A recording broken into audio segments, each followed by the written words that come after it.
और याद रखिए, जब मैं सीएजी का रिपोर्ट कहता हूं तो उन दिनों को याद करिए, 2012-13। उस समय यही अरविंद केजरीवाल जी थे जो रोज शाम को सीएजी का रिपोर्ट लेकर बैठते थे और इस पर प्रेस कॉन्फ्रेंस करके सीएजी के रिपोर्ट पर ही इनकी पहली सरकार शीला दीक्षित के खिलाफ, कांग्रेस पार्टी के खिलाफ दिल्ली में बनी थी। तो स्वाभाविक रूप से सीएजी कितना महत्वपूर्ण है और उसके रिपोर्ट का क्या महत्व है वो अरविंद केजरीवाल जी समझते होंगे, ऐसा मेरा मानना है। सबसे पहले तो अनेकों विषयों पर सीएजी ने फोकस किया है, मगर सबसे महत्वपूर्ण विषय शीश महल है, उनका खुद का घर है। जो लोग कहते थे कुछ नहीं लेंगे, सरकारी बंगला नहीं लेंगे, घर नहीं लेंगे, गाड़ी नहीं लेंगे, किस प्रकार से दोनों हाथों से उन्होंने बटोरा है, किस प्रकार से करप्शन किया है, उसका काला चिट्ठा सीएजी के रिपोर्ट में आता है। अब ये अरविंद केजरीवाल जी, उनका जो डेजिग्नेटेड घर है उसका एड्रेस है 6 फ्लैग स्टाफ रोड, आप सभी जानते हैं। अब ये फ्लैग स्टाफ रोड कोई आज का मकान नहीं है, जैसे यहां एमपीज के मकान होते हैं, सारे एमपी मिनिस्टर इत्यादि रहते हैं, ये पुराने जमाने के मकान हैं। कभी कभी इनमें रिनोवेशन होता है, रिनोवेशन होने के बाद ये रहने लायक बनते हैं, एक स्वाभाविक प्रक्रिया होती है। मगर आपको जान के आश्चर्य होगा कि सीएजी की रिपोर्ट कहती है कि 17 मार्च 2020, 17 मार्च 2020 को दिल्ली की पीडब्ल्यूडी डिपार्टमेंट ने एक प्रपोजल दिया कि इस 6 फ्लैग स्टाफ रोड को, केजरीवाल जी के मकान को रीमॉडलिंग करना होगा।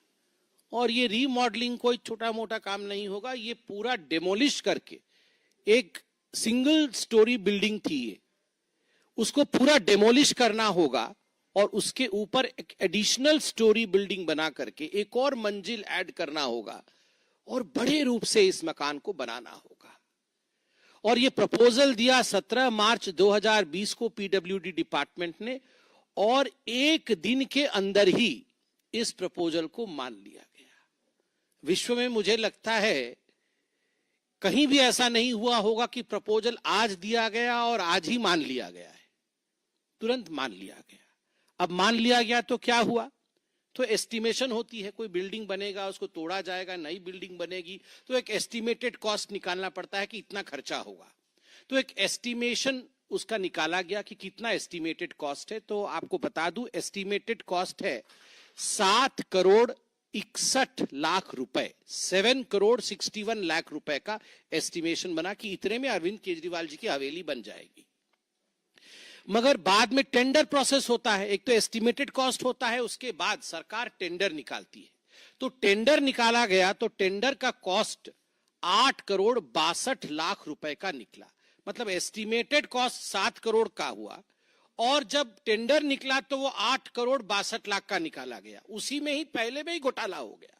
एस्टिमेशन आपने किया और टेंडर निकाला 8 करोड़ 62 लाख रुपए का, मतलब 13.21% टेंडर कॉस्ट आपने ऊपर रखा, जो एस्टीमेट आपने खुद किया था। अब उसके बाद अप्रैल 2022 में यह काम कंप्लीट हुआ। जो काम 2020 में प्रपोज हुआ था वो 2 साल के बाद 2022 में कंप्लीट हुआ। मतलब जब कोरोना का प्रकोप चल रहा था उस समय सारे लोग व्यस्त होके दिल्ली सरकार में ये काम कर रहे थे कि कैसे ये शीश महल तैयार होगी। तो शीश महल तैयार हो गया। अब फाइनल पेमेंट कितना दिया गया, मैंने आपको कहा 7 करोड़ एस्टिमेशन, वो 62 लाख 61 लाख हम पॉइंट वाला छोड़ देते हैं, 7 करोड़ एस्टिमेशन, 8 करोड़ का टेंडर हुआ और उसके बाद जो पेमेंट दी गई 2022 में वो है 33 करोड़ 66 लाख 66 लाख 33 करोड़ 66 लाख 33 करोड़ 66 लाख रुपीस। कहां 7 लाख का एस्टीमेट, 7 करोड़ का एस्टीमेट और कहां 33 करोड़ दिया गया है। मतलब जो एस्टीमेटेड कॉस्ट 7 करोड़ का था उससे 342.31% अधिक पेमेंट किया गया और जो टेंडर्ड अमाउंट था 8 करोड़ का उससे 290.49% का ऊपर पेमेंट किया गया। आप सोचिए इतना घोटाला तो हमने कहीं नहीं सुना होगा, वो भी एक हवेली के पीछे, अरविंद केजरीवाल जी के शीश महल के पीछे इस प्रकार का घोटाला। और क्या क्या इसमें घोटाला हुआ, सीएजी और क्या कहती है? सीएजी कहती है, देखिए कोई भी बिल्डिंग बनानी हो, कुछ भी आपको एक काम करना हो, तो आजकल है एक टर्म कंसल्टेंट। वो कंसल्टेंट आता है और बोलता है हाँ यहाँ पर ऐसा होगा, यहाँ पर ये बनेगा, फलाना बनेगा, तो उसका एक कंसल्टेंसी फीस भी होती है। तो कंसल्टेंट कैसे चुने जाते हैं?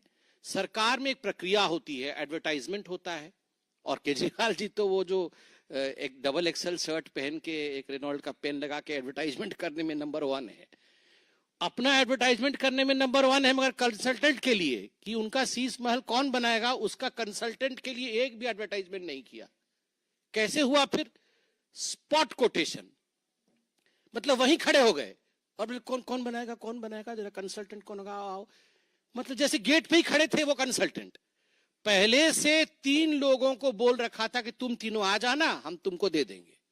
तो 3 कंसल्टेंट आ गए, और 3 कंसल्टेंट में से सीएजी लिखती है, without any specifications, without any basis of selection, consultant उसी दिन चुन लिए जाते हैं। मतलब आज कंसल्टेंसी की रिक्वायरमेंट है, कोई एडवर्टाइजमेंट नहीं, कुछ भी नहीं, आज ही कंसल्टेंट चुन लिए गए। अब कंसल्टेंट भी आ गए। उसके बाद देखिए, repeated revision of preliminary estimate. अब कोई भी घर बनता है, मकान बनता है, रोड बनता है, कुछ भी बनता है, तो एक प्रिलिमिनरी एस्टिमेट होता है कि हाँ ये जो है, ये ग्लास का ढकने वाला सामान है, ये कितने का आएगा, ये 20 रुपए का या 25 रुपए का आएगा। अब उसमें क्या हुआ, ये 20-25 रुपए का, चलिए ये 20 का 25 हो सकता है, 25 का 30 हो सकता है, अब 30 का 200 रुपए तो नहीं हो सकता ना। तो ये रिपीटेड एस्टिमेट, हर तीसरे चौथे दिन इनका एस्टिमेट बदलता गया, जो इन्होंने एस्टिमेट दिया था। और उसके पीछे सीएजी कहती है, no justification for payment to the consultants and PWD increased buildup area. सबसे पहले तो एस्टिमेट होता है कि घर का हम कितने एरिया में घर बनाएंगे। हम सब जानते हैं कि इतने स्क्वायर मीटर में हम घर बनाएंगे, कि इतने स्क्वायर फुट में हम घर बनाएंगे। तो पहले एस्टिमेट हुआ था, प्रिलिमिनरी एस्टिमेट हुआ था कि बिल्डअप एरिया रहेगा 1397 स्क्वायर फुट का। 1397 स्क्वायर फुट में हम बिल्डअप एरिया रखेंगे। इसी के आधार पर सारा टेंडर इत्यादि हो गया, और रातों रात एक दिन बदल दिया उन्हें बदल करके कर दिया कि 1905 स्क्वायर फीट, मतलब 36% बढ़ा दिया एस्टिमेट कि 1905 स्क्वायर फीट में। क्योंकि अब शहंशाह क्या रहेंगे 1300 स्क्वायर मीटर में, शहंशाह के थोड़ा बड़ा होना चाहिए। तो उन्होंने कहा कि 1900 स्क्वायर फीट में केजरीवाल जी अब रहेंगे, और ये अपने आप ही कर दिया, कोई एडवर्टाइजमेंट नहीं, कुछ परमिशन नहीं, अपने आप ही 1905 स्क्वायर फीट कर दिया। उसके बाद इन्होंने जो एप्लीकेबल स्पेसिफिकेशंस होता है, हर चीज का एक स्पेसिफिकेशन होता है कि टूटी होगा तो इस प्रकार का होगा, उसके डोर नॉब्स होंगे तो इस प्रकार के होंगे, टोटो तो बाद में, टॉयलेट होगा तो इस प्रकार का होगा, इस सब की स्पेसिफिकेशन होती है।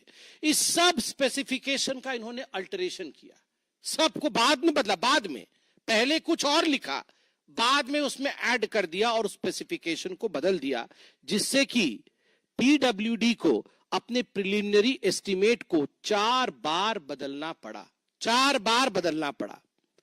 और एक जगह तो ऐसे हुआ, देखिए पेमेंट कैसे होता है, आपको ये खरीदना है तो पहले आप एस्टिमेट बनाएंगे, एस्टिमेट बनाने के बाद अप्रूवल आएगा कि हाँ हम ये खरीदेंगे, फिर आप जाके मार्केट में ये खरीद के लेके आएंगे, 25% का ये खरीद के आप लेके आए। मगर पहले मैं खरीद के ले आऊंगा 300 रुपए का, और पेमेंट बाद में होगी कि ठीक है 300 का खरीद दिया, दे दो। सीएजी यहां पर कहती है कि यहां पर एडमिनिस्ट्रेटिव अप्रूवल और एक्सपेंडिचर सैंक्शन, कि आप खर्चा करिए, एडमिनिस्ट्रेटिव अप्रूवल है, ये 9.34 करोड़ रुपए का काम होने के 2 महीने बाद मिला। काम हो गया, जो चीज बाजार से खरीदना था, बल्कि नहीं खरीदना था, वो हायर क्वालिटी चीज खरीद के लगा दी गई केजरीवाल जी के टेस्ट के मुताबिक, और उसके 2 महीने के बाद एडमिनिस्ट्रेटिव अप्रूवल आया, हाँ ठीक खरीदा है आपने, और एक्सपेंडिचर आप कर सकते थे। अरे पहले एक्सपेंडिचर अप्रूवल होता है, पहले एडमिनिस्ट्रेटिव अप्रूवल होती है, उसके बाद वो खरीदी जाती है। मगर मनमानी तरीके से भ्रष्टाचार के रूप में यहां काम अरविंद केजरीवाल जी ने किया।